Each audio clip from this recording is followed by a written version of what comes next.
Hi, my name is Emily Roberts, and I'm just your average 28-year-old woman from Chicago. Ever since I was a little kid, I've been obsessed with baking and cooking up delicious treats in the kitchen. It was like therapy for me, measuring, mixing, getting my hands dirty. Watching something go from a bunch of basic ingredients to a mouth-watering pastry or cake was pure magic. After high school, the obvious choice was attending culinary school to become a professional pastry chef. My parents didn't have much money, so I worked my butt off at a diner throughout those years, but it was worth it when I landed my dream job at Delilah's Bakery right after graduating. I started out at minimum wage, working insane hours, but I busted my ass and became one of Delilah's star bakers in just a couple years. It was during one of my bakery shifts that I met Tom Anderson, an account executive for a software company. He came in one morning looking tired as hell. "Mornin' darlin', the usual?" I chirped over the counter. Tom just grunted and slid a $20 across. "Surprise me with something good, sweetheart. Sales been kicking my ass this week." Since Tom looked like he needed a pick-me-up, I hooked him up with an extra-large banana bread loaf, my specialty. "On the house, hon, everyone needs a little treat now and then." The guy looked stunned. "Wow, thank you. You're an angel." He tore off a chunk and his eyes rolled back. "Oh my God, this is insane. You made this?" I blushed. Guilty as charged. Just a little banana bread to brighten your day. Well, consider my day bright, beautiful. I'm Tom Anderson. That's how we met, me slinging pastries and him being a regular customer who always left me the nicest compliments. We got to know each other more over the following weeks, flirted shamelessly, and he eventually worked up the nerve to ask me out on a real date. The rest was history. We dated for 2 years before Tom finally proposed. I was over the moon. This guy deeply appreciated my culinary talents and had fallen for the real me. Well, perfect except for one thing. Tom's mother Jane was a nightmare from the first time I met her. She looked me up and down like I was a cockroach when Tom brought me over for Sunday dinner. "Ma, this is my girlfriend Emily. Emily, this is my mom Jane," Tom said, putting his arm around me. Jane's thin lips pursed as she gave me an obvious once-over. "A pastry chef? That's interesting." She said it like she was trying not to gag. "Yes ma'am, I work at Delilah's Bakery downtown." "Tom says you've tried my banana bread before?" I tried to be friendly with an outstretched hand. Jane just stared at my hand like it was diseased, before turning up her nose. I didn't realize that was made by the pastry girl at the counter. I just assumed Delilah made everything herself. That was it, the claws came out from this evil old harpy on our very first meeting. I wanted to slap her and storm out, but Tom kept me calm, whispering that his mom was just a little rough and to give her a chance. After getting married, I decided it was time to take my passion for baking to the next level. So I quit and got licensed to operate a home bakery business. "Oh, how adorable, you're playing kid chef again." Jane cackled. "I give it 6 months before the oven mitt comes off and reality sets in, sweet cheeks." Tom cut in, putting his hand on my arm. "Lay off her, Ma. Emily's worked her tail off to get here, she's got a real entrepreneurial spirit." "Oh, I'm terrified." Jane threw her hands up mockingly. "The great queen of cupcakes is finally branching out from behind that bakery counter cash register. What an inspirational, gutsy career move." My face burned, but I kept my cool. "Thank you for that stunning vote of confidence. I appreciate your support as I follow my dreams. But you know what? Spite can be an incredible motivator." So as the months rolled on, I baked and baked my little heart out, taking custom orders through word of mouth and social media. Jane constantly ragged on me about playing make-believe as a baker. But orders and 5-star reviews from clients started rolling in like crazy. I had a true knack for crafting gorgeous custom cakes, cookies, pastries, you name it. "Have you seen the latest for Emily's Eats?" Tom gushed one night over dinner, scrolling through my Instagram feed. "This girl is incredible. Her croissant cereal treats are blowing up." Jane shot me a withering look over her glass of wine. "Well, isn't that wonderful, dear? Getting those internet likes must be very validating. Although I'm not quite sure how viable a business based on baked goods photo shoots can really be. Things only got more tense as my home bakery grew. Jane seemingly took personal offense to my hustle and grind as Emily's Eats blew up. Somebody ordered a 2-tier salted caramel cake for a wedding in Lincoln Park this weekend. I excitedly showed Tom the order one evening. This could be my big break to get into the Chicago event space. Jane snorted from the couch. Oh, how wonderful, sweetie. A locally catered cake for a couple of yuppies' nuptials. You'll really make it big with jobs like that. Better yuppie nuptials than nitpicking and nagging all day, like some miserable gossips I know. I fired back, losing my cool. Jane looked ready to swing before Tom stepped in. All right, that's enough from both of you. Mom, stop crapping on Emily's dream before it even gets off the ground. And you. He shot me a look. Don't let her jabs get you riled up. This is your passion we're talking about. He was right. Every time I got flustered arguing with that wretched woman, I got sloppier in the kitchen. And I couldn't afford any mistakes, not when I was pouring every ounce of energy into making Emily's Eats a success. One day, I got a huge order from one of my regular customers, Mrs. Wilkins. She wanted a big fancy cake and like 50 assorted pastries for some corporate shindig at her husband's office. This was a massive deal for my little home bakery business. Listen up, Emily, Mrs. Wilkins said in that no-nonsense tone of hers. This order needs to be absolutely perfect, you hear? We're talking the biggest wigs at my Richards company. If this goes well, you can bet your sweet behind I'll be referring you to all my high society friends. For the next few days, I worked myself to the bone prepping for Mrs. Wilkins' huge order. I wanted to craft a showstopper cake with elegant piped rosettes and handmade gum paste flowers. And the pastries had to be delicious little works of art. The morning I was supposed to deliver everything, I was a bundle of nerves. But I had baked and decorated each item with care, checking them over 1,000,000 times for any imperfections. By 10 a.m., I had it all packaged up and looking like a dream. That's when Jane barged in, ruining my flow. There you are, lazybones. I need you to run to the post office right this minute. She shoved a shipping label in my face. I ordered something special online and it requires a signature. I groaned in frustration. Are you serious? I'm literally about to head out with this massive order I've been working on for days. The only words I should be hearing from you are why yes, Mother Jane, I'll be happy to run your errand right away. Jane waggled her bony finger at me. Against my better judgment, I agreed to Jane's stupid demand just to get her out of my face. She gave me a sickly sweet smile as I grabbed my purse. Wonderful, that's a good girl. Now hurry along and I'll make sure your little baked nothings get delivered safely while you're out.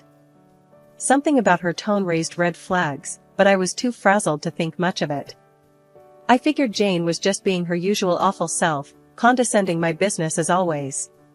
When I got home, Jane said with a grin she had given the cakes and pastries to the courier.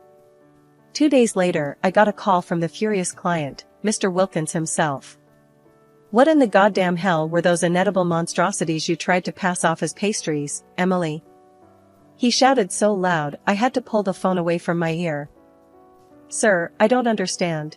This has to be some mistake. I was openly weeping at this point, all my hard work and biggest chance at success crumbling around me. I followed all the instructions to a T, perfectly tempering the chocolate, using fresh ingredients. Please let me make this right. You're damn right you'll be making this right by refunding me every cent and removing any association with my company from your cheap little website and socials. With that, he hung up, leaving me a sobbing, hysterical mess on the kitchen floor. Over the next few months, my budding home bakery business completely withered and died, thanks to the horrific reviews from the Wilkins disaster. Jane, meanwhile, watched the fallout with glee. Well, isn't this just a shame? She crooned one evening as I sat despondently scrolling through the scathing online comments about my former business. Although I can't say I'm terribly surprised. I warned you not to get your hopes up too high with this cute little baking fantasy. Baking had always been my biggest passion, and having it ruthlessly mocked by Jane made the failure that much more devastating. For a while, I just stopped getting in the kitchen altogether. "Come on, babe, you can't let that witch get you down like this," Tom pleaded one night as I laid on the couch, staring off blankly. "Baking is your calling, don't let my mom's nasty comments make you give up on your dream." His pep talk actually gave me an idea. Maybe I could start doing baking tutorials and tips videos online to remind people how skilled I was. I spent the next few months throwing myself into cultivating an audience on Instagram, YouTube, you name it. I filmed step-by-step guides to my favorite recipes, shared baking hacks I'd learned over the years, and did calming videos just doing things like piping frosting decorations. To my surprise, people actually started tuning in and engaging with my content in a big way. Eventually, my follower counts on the various platforms started growing exponentially. "Damn it, Emily," Tom beamed one night, looking at my YouTube stats. "You just hit 100,000 subscribers. That's insane." Just then, Jane came shuffling into the room, wrinkling her nose at Tom and I smiling over my laptop. "What's got you two grinning like idiots?" Jane snapped. "Don't tell me your baked goods cart finally made it onto the evening news." I rolled my eyes. "If you must know, my baking tutorial videos online are getting wildly popular. I just hit over 100,000 subscribers." Jane's face instantly soured into a frown. "Is that so? How delightful." The sarcasm dripped from her voice. "Wasting all your time baking again for strangers on the internet to gawk at, I see." "It's not just wasting time, Jane," I said, trying to keep my tone even. "I've built a real following of people who appreciate my skills and knowledge. This whole thing could lead to amazing opportunities down the road." "Oh, like what?" Jane scoffed. "Getting your own public access television show? Maybe a baking blog no one reads? Shall I start setting aside money for your future unemployment now or later?" I fought the urge to cry as Jane laughed coldly, clearly threatened by my small restart towards pursuing my passion again. No matter how much I accomplished, she always found words that hit me hard. One day, I bumped into an old friend, Jenna, who I went to culinary school with years ago. She looked just as bright and bubbly as always. "Well, I'll be darned if it isn't Emily Roberts," Jenna gushed, pulling me into a big hug. "Girl, it's been ages. How the heck are you?" "Jenna, hey. Wow, yeah, it really has been too long," I said, returning her warm embrace. "I'm doing okay, you know, keeping busy with my at-home baking business and all." Jenna's eyes went wide with recognition. "No way, you're Emily's Eats? The baking blog with all those gorgeous dessert tutorials that's blown up lately?" I gave an embarrassed shrug.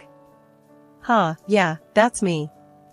I do love baking up a storm for my little online audience." Speaking of which, Jenna adopted a more pensive look. "Emily, you've got to come be a guest on my cooking show. We've got a slot open for a baking demo in next week's episode." I tried to mask my giddiness, shuffling my feet coyly. "Well gosh, if you really think making a cameo could help grow my brand, then I'd be honored." We exchanged contacts so Jenna's crew could send over the show deets. As I headed home, my head was still spinning at this shocking stroke of good luck. Me, baking live on TV? Could this opportunity get any more perfect to rehab my reputation after the Wilkins fiasco? When I filled Tom in over dinner, he matched my level of excitement. "Damn it, that's insane. My girl, baking it up on live TV, talk about the ultimate comeback." I swatted him playfully. "Oh stop, I'm sure it won't be that big a deal. Just a little guest spot to get some extra exposure, nothing crazy." But of course, Jane had to come sweeping in with her signature negativity to burst my bubble. "What's all this nonsense I hear about you being on the television, baking like a circus monkey for housewives to gawk at?" I rolled my eyes. "Jane, must you always diminish everything positive in my life? This is a huge opportunity for great exposure for my home baking business." Jane simply tittered mockingly before turning businesslike. Yes, that's all well and good. Now about getting me and Tom audience tickets." My eyes boggled. I'm sorry, what? You want tickets to come watch the taping? Well, of course. Jane said in a tone like she was explaining something to a small child. I'd been dying for a chance to appear on television myself for ages, even if just as an extra in the crowd. After some browbeating, I eventually gave in to Jane's insufferable demands and called up Jenna to ask for a couple of audience passes, figuring it would be easier than dealing with the old hag's tantrum over being denied. Thanks so much for this. My whole crew is stoked to have you, Jenna gushed when I arrived at the studio the day of taping. She ushered me over to the kitchen set area, where high-definition cameras were set up around the blazing hot lights of the instructional cooking station. When we go live in 3 hours, you'll be baking up your famous salted caramel apple pie and a platter of those drool-worthy lemon cupcakes you always post. While I got glammed up for my big television debut, Jane and Tom got seated in the front row of the studio audience, per Jane's insistent demands. Part of me was relieved to have their familiar faces there to lean on. The other part knew Jane would find some way to undermine or sabotage me yet again out of her usual jealousy and resentment. After that, I headed into the kitchen area to do some practice runs for my baking demo. I wanted to get the motions and plating down perfectly before going live. The pies and cupcakes I prepped looked downright mouth-watering, hopefully a good sign. After one last check of each dish, the director announced a brief break before going live. I took the opportunity to use the restroom and gather my nerves before the big moment. But when I got back to the kitchen set, Jenna was waiting with a concerned look on her face. Hey, sorry to bug you before we go live, but you'll never believe this. Our stage manager noticed your mother-in-law snooping around your workspace a few minutes ago. A wave of dread and panic washed over me as I rushed to examine the workspace. Jenna was right, some of my prepped ingredients had clearly been moved around. I couldn't believe Jane would stoop this low, sabotaging my big television debut by deliberately replacing my ingredients. Hot, angry tears sprang to my eyes as Jenna pulled me into a comforting hug. Hey, it's okay, we'll just get you fresh ingredients, no sweat, she murmured softly, stroking my back. Everything's gonna be fine, I promise. Jenna quickly summoned a production assistant to race out and purchase all new baking supplies from a nearby store while I tried to collect myself. I could feel Jane's smug leer burning into the back of my head from her front row audience seat. When the new, untainted ingredients finally arrived, it was time to go live. I took a few deep, calming breaths and stepped up to the cooking area, my face set in grim determination. As I got to work whipping up the salted caramel apple pie and lemon cupcake batters, I made sure to narrate each step for the viewers at home. Jenna chimed in occasionally with encouraging words about my impeccable technique. Just look at Emily's precise piping work on those cupcake swirls, folks. TV perfect if I've ever seen it. After what felt like no time at all, it was the big moment. Jenna welcomed a panel of audience members up to sample my creations live on air. I felt my heart pounding as the first taste tester, a middle-aged woman, politely took a bite of the salted caramel apple pie. I searched her face for any hint of reaction, positive or negative. The woman's eyes suddenly went wide, seemingly in surprise. "Oh my, this is just heavenly!" she exclaimed once she finally swallowed the bite. That perfect crumbly yet flaky crust, the zing of the salted caramel, good lord, it's like a flavor explosion. A giddy smile broke out across my face as the other samplers voiced similar oohs and ahs of delight at each bite. Jenna shot me a big wink and double thumbs up, clearly ecstatic her secret weapon baking guest was knocking it out of the park. I snuck a peek at Jane out in the front row, absolutely seething with her arms crossed tightly. Good, let that wretched, bitter old crone sit and stew for once, watching my success happen right in front of her hateful eyes. As the polite clapping died down, Jenna took center stage with a devilish grin. Well folks, I think we can all agree Emily's baking is, indeed, out of this world incredible. But, what if I told you our miraculous pastry wizard overcame a last-minute act of sabotage just to dazzle us here today? The audience let out a collective murmur of confusion. A large screen behind Jenna and I flickered to life, displaying security cam footage from earlier that morning. We watched in silence as Jane's hunched figure snuck up to my prepped workstation, looked around furtively, then proceeded to open various containers and jars, seemingly tampering with their contents. The video cut out as a deafening hush fell over the studio audience. Everyone instinctively turned to gawk at Jane sitting frozen in her front row.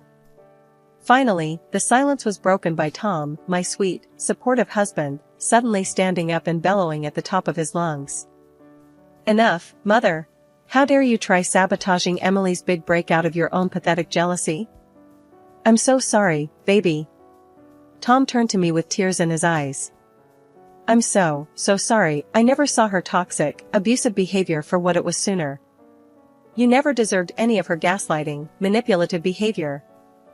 The cameras panned over to Jane, absolutely pallid and shrinking into her seat in horror, as Jenna offered her the microphone and asked if she'd care to explain her sabotaging actions. For a moment, Jane just sat there frozen, silently opening and closing her mouth. But when she finally did speak, it was with a scathing venom. "You smug, ungrateful little thing." She spat out the insult directly at me, causing the audience to gasp in shock. "You think your cute little baking hobby makes you so special, huh?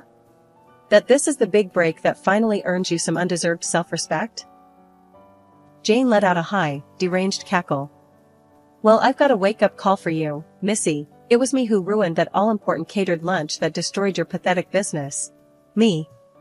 From the very start, all I'd dreamed of was destroying you, your disgusting baking career, your undeserved relationship with my son, everything."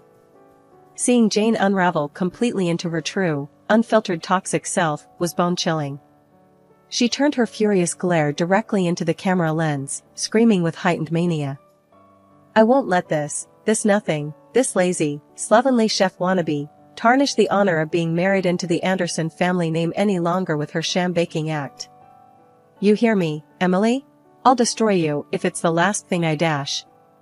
Suddenly, Jane's hate-filled tirade was cut short by a loud thud, as Tom had charged from his seat and full-on knocked the microphone out of her hands, leaving the audiences shrieking in shock. Thereafter, Tom pulled me into a loving embrace as the audience roared their approval. I buried my face in his chest, alternating between sobs of joy and disbelief at how everything had unfolded. That TV appearance was a total game-changer for my life and career. Turns out, people just can't get enough of baking drama mixed with unhinged family meltdowns. Jenna's baking show scored its highest ratings ever from all the insanity that went down. TV bloggers and reviewers raved about what an unscripted television milestone it was. Clips from the episode, particularly Jane's deranged rant where she admitted sabotaging me, went viral almost instantly. Overnight, I became known as the long-suffering baking blogger who finally stood up to her evil mother-in-law from hell. It was honestly overwhelming, my little online baking tips channel getting that much mainstream exposure. Dude, this is nuts. I've already gained like 200,000 new YouTube subscribers just from that TV fiasco. I showed Tom the numbers a few days later, still in disbelief. Brands started hitting me up about sponsorship opportunities. Television talent scouts DM'd about potentially hosting my own show someday. It was a wildly surreal experience being lifted up in the aftermath of what had been one of the most traumatizing, horrific days of my life. Is this really happening? I marveled aloud while reading a lucrative sponsorship offer out loud to Tom one night over glasses of celebratory wine. Am I actually a full-on celebrity baker now? Tom grinned and clinked my glass. You're damn right, baby. And you earned every ounce of it with your crazy talent and mental toughness to endure all this from you-know-who for so long. I felt myself blush at the high praise. Looking back, maybe all that torment had been a blessing in disguise. The thing that truly compelled me to hone my craft with laser focus, while simultaneously developing the thick skin needed to endure hurtful critics and naysayers. Jane had been the ultimate naysayer, and I had still managed to make my baking dream a success in spite of her. As for Jane herself, let's just say between the public humiliation of having her abusive behavior exposed so rawly, and Tom completely cutting her out of our lives, she ended up retreating back to whatever sad little hell dimension she crawled out of. Without so much as a text or call from her, we quietly packed up and moved out of the home to completely cut ties. We found a beautiful new place we could truly make our own, splurging on upgrades here and there thanks to my booming influencer income.